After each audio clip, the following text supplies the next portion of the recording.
Let's broaden the analysis. Dr. Alex Vines is waiting, Director of the Africa Programme at the Chatham House think tank. Good evening to you. Tell us, this decision, if it is indeed true, what effect is it likely to have, do you think? Well, it's going to be widely applauded across West Africa. Bear in mind that the Economic Community of West African States, the Regional Economic Community, the body, has a norm, which is 2 terms and then you move on.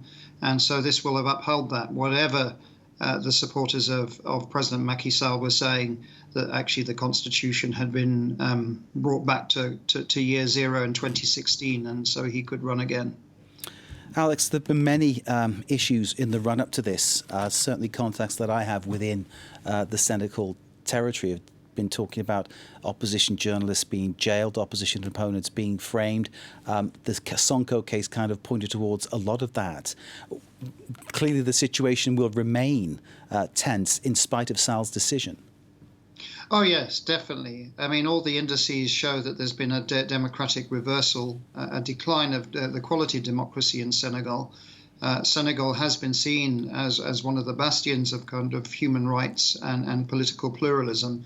So eyes have been on Senegal, and I tend to think that's one of the reasons why President Macky Sall has decided to announce tonight that he isn't running for a 3rd term. So perhaps the most momentous decision then Sall could have made.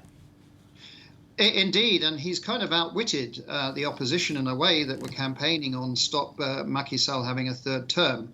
And so we'll see. We'll see now what happens. Macky Sall himself has now a potentially very interesting international career in front of him. As you mentioned, he's only 61.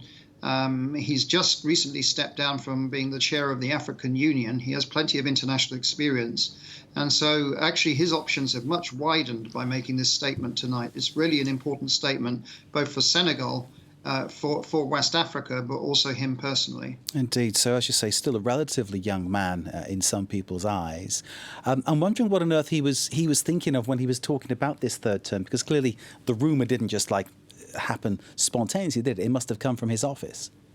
No, the rumour was being encouraged by him, and he's been teasing everybody. Even France 24 was reporting when he was in Paris for the big debt summit, where he was saying, well, my party will be running, but being evasive whether he would be the flag bearer for his party.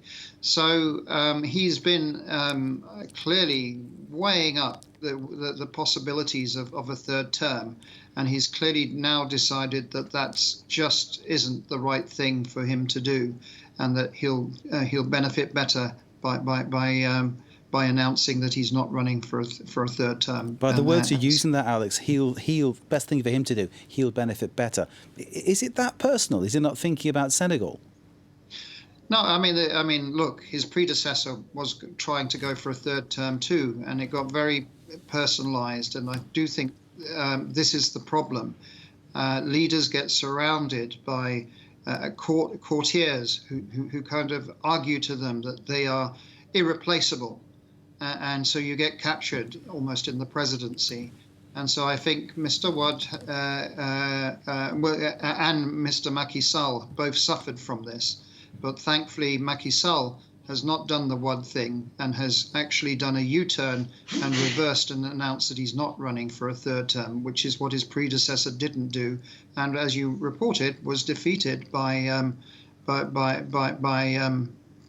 President Macky Sall. Indeed. So Sall breaking that self-fulfilling prophecy, if you like. Who then will step in and take his place? Because clearly Sonko has his supporters, but given the fact that Sall has so many supporters, perhaps he has a lot of people against him too. Well, that's where the rest of his party, I fear, is not well prepared to step in now. So, will his Prime Minister now step up to the plate? We'll have to see. It's going to be a fascinating electoral process now in Senegal, given the case that is against Mr. Sonko that you've mentioned about. He potentially could still be detained. So we've still got a lot more politics to play out in Senegal. But what we do know now from the important statement tonight, that it won't be Macky Sall that is the one that is contesting the election. Indeed, that case against Sonko, his supporters say, was a setup by Sall's people. I suppose we'll never know the exact truth, but do you think he could re-emerge?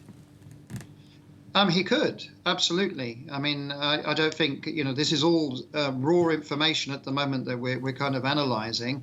I myself suspected that Macky Sall was rethinking his strategy. He's even been approaching places like my own institute for potentially speaking at them in the autumn in Europe. And so that suggested to me that he was probably thinking of some sort of valedictory tour. So I'm not completely surprised with what we've heard tonight.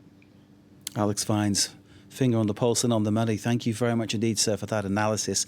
Really appreciate it, because Senegal very close to us all here at France 24, and obviously to you too, sir. Thank you very much indeed for giving us that breakdown of the situation. Just to remind people, if you are just joining us, the news is Macky Sall, President of Senegal, who was expected to announce that he'd be running for a third term, and perhaps provoke political and maybe street violence as well.